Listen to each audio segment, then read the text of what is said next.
Shalom, menginang yang dikasihi Tuhan Yesus Kristus. Pada malam hari ini kita akan mendengarkan firman Tuhan.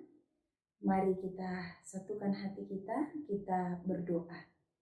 Damai sejahtera Allah yang melampaui segala akal, itulah yang memelihara hati dan pikiranmu dalam Kristus Yesus Tuhan kita. Amin. Firman Tuhan yang akan kita dengarkan bersama pada malam hari ini tertulis dalam Hakim-Hakim pasal yang ke-7, ayat yang pertama sampai ayat yang ke-22. Dan saya hanya akan membacakan yang pertama sampai ayat yang ke-6, dilanjut ayat 19 sampai ayat 22. Beginilah bunyi firman Tuhan. Gideon mengusir musuh. Adapun Yerubbaal, itulah Gideon, bangun pagi-pagi dengan segala rakyat yang bersama-sama dengan dia. Lalu mereka berkemah dekat mata air Harod. Perkemahan orang Midian itu ada di sebelah utaranya, dekat bukit More di lembah. Berfirmanlah Tuhan kepada Gideon, terlalu banyak rakyat yang bersama-sama dengan engkau itu daripada yang kukehendaki untuk menyerahkan orang Midian ke dalam tangan mereka. Jangan-jangan orang Israel bermegah-megahkan diri terhadap aku dan berkata, tanganku sendirilah yang menyelamatkan aku. Maka sekarang suruhlah kepada rakyat itu demikian. Siapa yang takut dan gentar biarlah ia pulang, enyah dari pegunungan Gilead. Lalu pulanglah 22.000 orang dari rakyat itu dan tinggallah 10.000 orang. Tetapi Tuhan berfirman kepada Gideon, masih terlalu banyak rakyat. Suruhlah mereka turun minum air, maka aku akan menyaring mereka bagimu di sana. Inilah orang yang akan pergi bersama-sama dengan engkau. Dialah yang akan pergi bersama-sama dengan engkau. Tetapi barang siapa yang kufirmankan kepadamu, inilah orang yang tidak akan pergi bersama dengan engkau. Dialah yang tidak akan pergi. Lalu Gideon menyuruh rakyat itu turun minum air, dan berfirmanlah Tuhan kepadanya, barang siapa yang menghirup air dengan lidahnya seperti anjing menjilat, haruslah kukumpulkan tersendiri. Demikian juga semua orang yang berlutut untuk minum. Jumlah orang yang menghirup dengan membawa tangannya ke mulutnya ada 300 orang, tetapi yang lain dari rakyat itu semuanya berlutut minum air. Lalu Gideon dan 100 orang yang bersama-sama dengan dia sampai ke ujung perkemahan itu pada waktu permulaan giliran jaga tengah malam, ketika penjaga-penjaga baru saja ditempatkan. Lalu mereka meniup sangkakala sambil memecahkan buyung yang di tangan mereka. Demikianlah ketika pasukan itu bersama-sama meniup sangkakala dan memecahkan buyung dengan memegang obor di tangan kirinya dan sangkakala di tangan kanannya untuk ditiup, serta berseru, pedang demi Tuhan dan demi Gideon. Sementara itu tinggallah mereka berdiri masing-masing di tempatnya sekeliling perkemahan itu, tetapi seluruh tentara musuh menjadi kacau balau, berteriak-teriak dan melarikan diri. Sedang ke-300 orang itu meniup sangkakala, maka di perkemahan itu Tuhan membuat pedang yang seorang diarahkan kepada yang lain. Lalu larilah antara tentara itu sampai ke Betsita ke arah Zerera, sampai ke pinggir Abel Mahola dekat Tabet. Demikian firman Tuhan. Amanginang yang dikasih oleh Tuhan Yesus Kristus, firman Tuhan yang akan kita dengarkan, kita renungkan malam hari ini adalah dengan tema beroleh kemenangan oleh kuasa Tuhan. Amanginang dalam menghadapi suatu masalah yang sulit, masalah yang sukar, dalam menghadapi suatu masalah yang hampir mustahil dapat diselesaikan.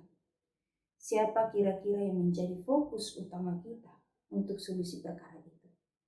Apakah kita mengandalkan kekuatan diri kita sendiri? Atau mengandalkan orang lain? Atau mengandalkan Tuhan?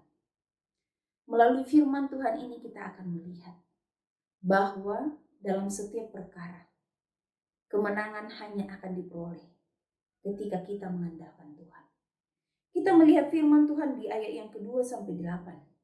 Apa yang dilakukan oleh Tuhan untuk memberikan kemenangan kepada umat yang dikasihinya, yaitu Tuhan terlebih dahulu menguji iman umatnya.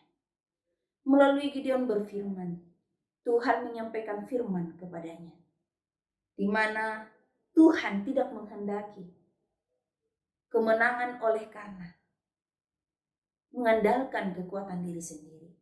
Ya karena itu ketika Gideon telah mengumpulkan 32.000 pasukan tentara untuk bersiap-siap melawan orang Midian yang berjumlah 135.000 tentara, Tuhan berkata kepada Gideon, itu terlalu banyak. Aku tidak akan memberikan kemenangan kepadamu jika mengandalkan tentara yang begitu banyak. Lalu apa yang dilakukan? Akhirnya Tuhan menyuruh untuk menyaring. Siapa yang takut, maka biarlah ia mundur, tidak jadi ikut berperang. Dan ketika itu difirmankan, disebut ada 22.000 orang yang akhirnya mengundurkan diri. Tidak siap ikut bertempur.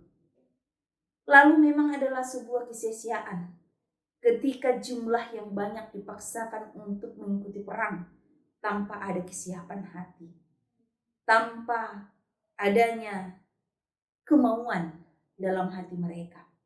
Dan akhirnya benar apa kata Tuhan. Setelah 22.000 orang mengundurkan diri, yang tersisa adalah 10.000 orang. Tetapi apa kata Tuhan? Itu masih terlalu banyak. Apakah 10.000 orang masih terlalu banyak untuk berperang melawan 135.000 orang? Bagi Tuhan itu terlalu banyak. Meskipun sebenarnya jumlah ini sudah lebih sedikit dibanding dari tentara orang Midian. Oleh karena itu Tuhan mengatakan sekali lagi seleksi. Seleksi dimulai dengan apa? Dengan cara minum yang akan dilihat oleh Tuhan. Yang berkenan bagi Tuhan adalah mereka yang minum dengan membawakan air dengan tangannya ke mulutnya. Lalu ketika seleksi itu dilakukan, ternyata yang tersisa hanyalah 300 orang. Amang-inang yang dikasih oleh Tuhan Yesus Kristus adalah suatu yang mustahil. Melawan 135.000 orang dengan jumlah hanya 300 orang. Tetapi ternyata disinilah ujian iman itu dimulai. Ketika Gideon mempercayakan semuanya ke dalam tangan Tuhan, dia melakukan itu. Perang belum mulai. Lalu apa tanda yang diberikan oleh Tuhan? Oleh ketaatan Gideon melakukan apa yang Tuhan perintahkan.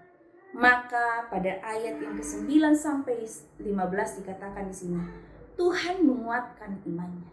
Dengan cara apa? Dengan cara memperlihatkan sebuah mimpi kepada Gideon.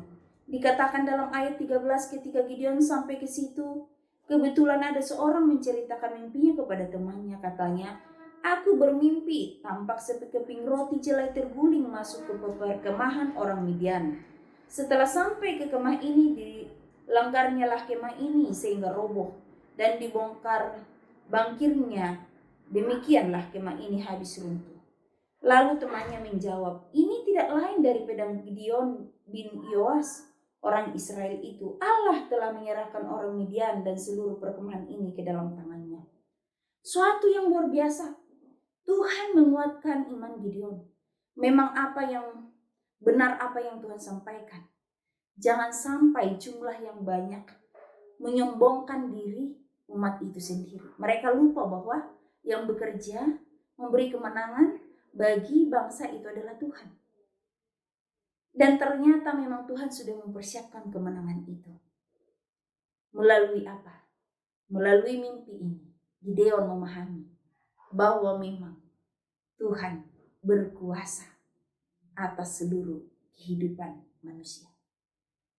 Tuhan berkuasa menaklukkan kekuatan para tentara yang gagah perkasa menurut ukuran manusia. Karena di tangan Tuhan segala sesuatunya bisa diselesaikan dengan mudah. Maka ujian iman ini menjadi suatu kekuatan bagi Gideon untuk maju berperang. Dan apa yang terjadi? Mari kita perhatikan dari ayat 16 sampai 22. Disinilah Tuhan bertindak memberikan kemenangan kepada umatnya. Dikatakan menjelang tengah malam Gideon dan ke-300 tentara dibagi dalam pasukan tiba di perbatasan perkemahan musuh. Gideon dan pasukannya meniup trompet dan memecah kendi-kendi mereka. Kedua pasukan yang lain berbuat begitu juga, dan pasukan Gideon berteriak, "Pedang Tuhan!" dan untuk Gideon. Ketika Gideon dan orang-orang sedang membunyikan trompet, Tuhan bertindak membuat angkatan perang musuh saling menyerang satu dengan yang lain. Disinilah kuasa Allah bekerja. Luar biasa. Jumlah yang banyak ditaklukkan oleh jumlah yang sedikit. Bukan karena kekuatan bangsa itu. Bukan karena kehebatan mereka. Bukan karena orang-orang pilihan yang gagah perkasa. Tetapi karena Tuhan bekerja. Oleh karena Gideon mau mentaati apa yang Tuhan perintahkan. Oleh karena Gideon mengikuti arahan Tuhan.